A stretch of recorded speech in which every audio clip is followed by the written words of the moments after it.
As we do at the start of each day, of course, we give you a sense of what to expect for the day ahead and for the rest of the week insofar as the big stories are concerned. We look at both some of the popular newspapers as well as, of course, our very own diary right here at Newzroom Africa. And who better to do that job with us than our editor, Zain Semmar, who joins us once again this morning. Zain, always great chatting to you. Thanks for coming through. Let's look at Newzroom Africa's diary as a start. Thank you, Ayanda. Good morning.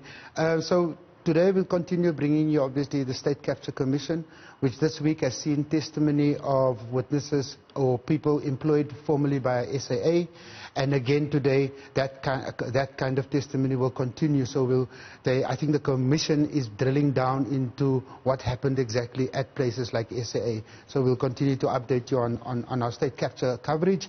Also, we'll continue to bring you the latest on the inquest around Neil Agate, whose family yesterday had a memorial service commemorating his 38 years since he has died. Right. And the testimony this week has also seen holes being blown into the initial inquest findings, which suggested that there was no foul play and that he had actually committed suicide. And this week we had heard evidence from Frank Chikane to former Minister Barbara Hogan to Jabu Ngwenya, who was a former detainee, right, about the condition of Agate just leading up to his supposed suicide.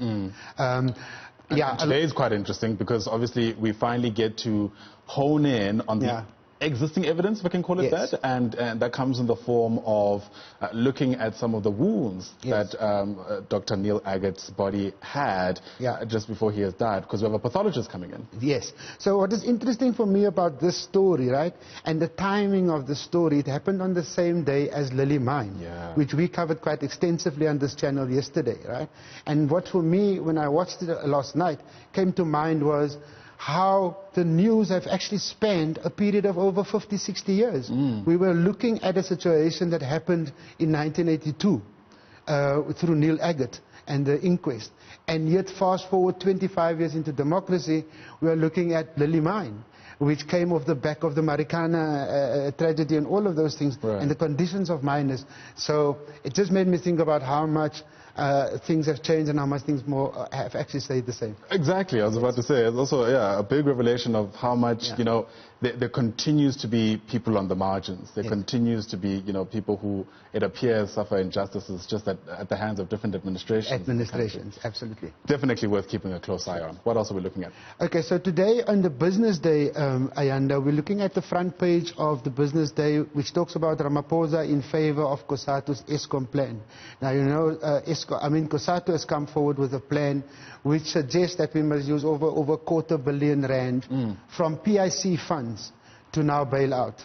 And the article suggests that the president is actually favorable towards this kind of suggestion, and even goes on to suggest that Public Enterprises Minister Pravin Gordhan also spoke positively of this move. So obviously we're going to bring you the latest and try and drill down into the story. And of course, many of us are going to be closely watching the State of the Nation address next week, which is when the president is likely to speak to the issue.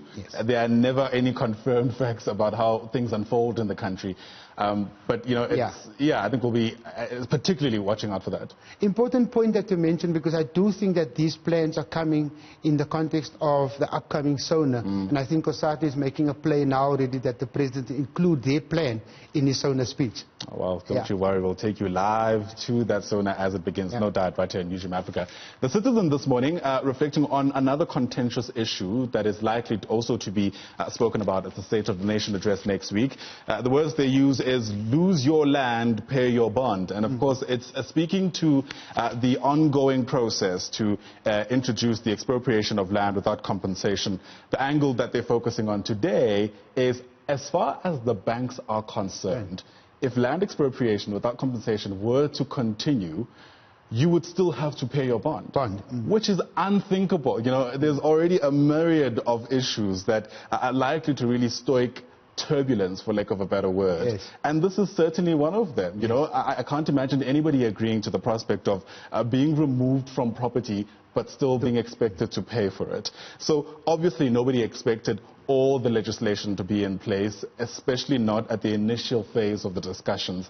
Yeah. But a big hole that exists at the moment is the fact that the banks haven't been spoken to about how those debts will be settled. You know, will this be something that the state takes over? Will it be something that's taken over by the new owners of the land? And of course, what do you do about how much you've already paid for that bond already? Yeah. So these are all questions that are hanging at the moment. And they quote several big banks, you know, experts from ABSA, from FNB, as well as from Nedbank, who say, as far as we're concerned, it's business as usual. Yeah. Whoever owns the land, I guess, is one story, but we are expecting the money. Yes. So, of course, we think that the land reform and the Rural Development Department certainly needs to, I guess, give a bit more clarity as we approach the home stretch of finalizing this particular issue. But no doubt, everybody who's affected, and dare I say that actually every South African will be looking quite closely to see how this particular issue unfolds. Still on the same page of the Citizen, if I may, I don't know if you've experienced issues with your connection lately, signal issues with the phones, right? Yes. And, you know, it turns out that this is because there's been attacks on cell phone towers, and they're reflecting on it this morning because they're saying it's actually reached crisis level. Yes. So essentially, people in various areas, and you know the areas that they're quoting here include Tembisa, Vereeniging, Germiston, Klerksdorp, right here in Parktown as well, where the cell phone towers are being stolen, or batteries inside those towers are being stolen in an unprecedented sort of way.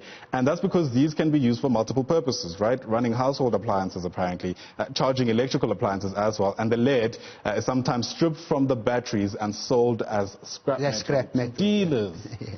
Who would have imagined? You know, I think in some instances we all thought to ourselves, gee, I need to get another phone, you know, or I need to move to a different area. But, you know, it's likely to be linked to this silent story that's also being unfolding whilst we deal with every other crisis in the country. So at least, I don't know if you feel any more consoled that you know why you might not be having the kind of network you used to have, but it's certainly a story that the Citizen is reflecting on today. You're also looking at the Star this morning. So the Star's got the picture of former President Jacob Zuma with a rifle looking into a scope. The rifle is across a quad bike. Yeah. Interestingly, this has been trending across social media, and this picture was tweeted on the official account of the former president on Twitter. Not late last night, but in the early evening, immediately after the judge had made that ruling about the warrant of arrest if it doesn't appear in May. And lots of speculation about this picture from when was this picture taken? Right. Because there's no caption, there's no time, there's no date references on the actual tweet itself and on the picture. So people were speculating about, so is this the president giving the middle finger to everybody saying, actually, I'm okay. Right. Kaya Sitole suggesting that the president doing what he usually does, that in the face of his detractors, he sends these messages. In the past, we've seen him toy-toying to his favorite song, Shiniwam, as exactly the kind of defiant image. So a lot of people saying also that this could be part of that kind of messaging. But serious questions, in fact, being asked about when was this picture taken? And if the date corresponds with yesterday, shouldn't he have been in court? Absolutely. So whilst there are speculation, there's also serious questions that arose out of this picture. Which is why we're going to have a constitutional law expert, Dr.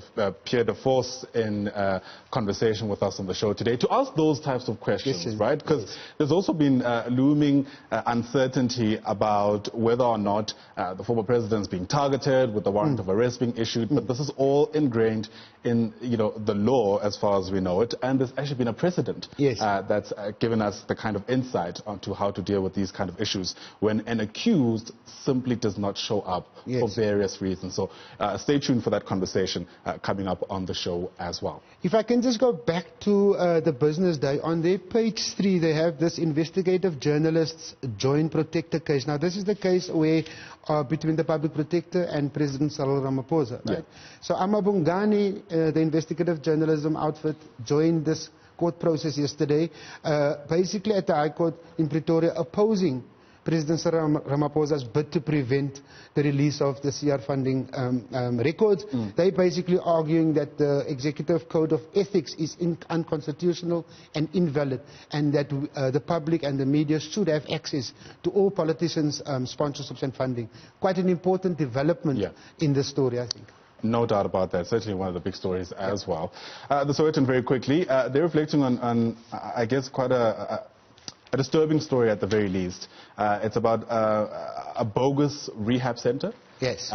Just outside Limpopo, or just outside Polokwane in Limpopo, where apparently up to 70 sort of addicts have been tortured and chained, obviously under the auspices of trying to give them some kind of rehabilitation.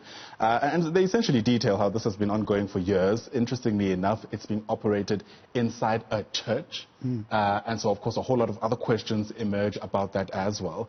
And the Human Rights Commission is also intervening for very obvious reasons, such as the fact that there are clear human rights violations here. And, you know, they're going to look into how this church was able to operate, particularly because it had been flagged before. But also on page 3 of the... I just wanted to say on that story, I think there's such a lot to be untold stories, because the space in which addiction recovery centers operate is largely unregulated, right? And the famous kind of recovery strategy of most of these institutions are based on a 12-step program which has nothing to do with regulation. And so anybody can present that, anybody can offer that, and it poses challenges for several departments, ranging from the health department to social development, about a problem that is actually an underlying kind of a problem that affects a lot of youth and unemployed people in this country. Sure, yeah, so multiple things to be looking at. But just as a way of ending, I'm not sure if you have a favorite soapy in the country at the moment. I'm not even sure if you watch soapy. Not really. But a lot of people in South Africa are big fans of Rhythm City. Yes. And, you know, I think it was even just yesterday into today, quite a few South Africans weighing in about Jamie Bartlett, who used to play a supervillain on Rhythm City, essentially bowing out after 13 years of playing David Gennaro on that soapy. Now, he's been known to be quite, you know, an extravagant character, a villain like no other, and many people who know a lot about these kind of things saying that it certainly is the end of an era. Yes. And it kind of took me back to when Robert Whitehead stopped playing Barker Haynes. Barker Haynes, you know, those two big villains, but you know, that's the last time I watched the show, I remember Barker Haynes. All good things come to an end, though, and we'll have to leave our conversation here. Thank you very much for coming through. Pleasure. Always great chatting to you. That, of course, is our news editor, Zain Semmar.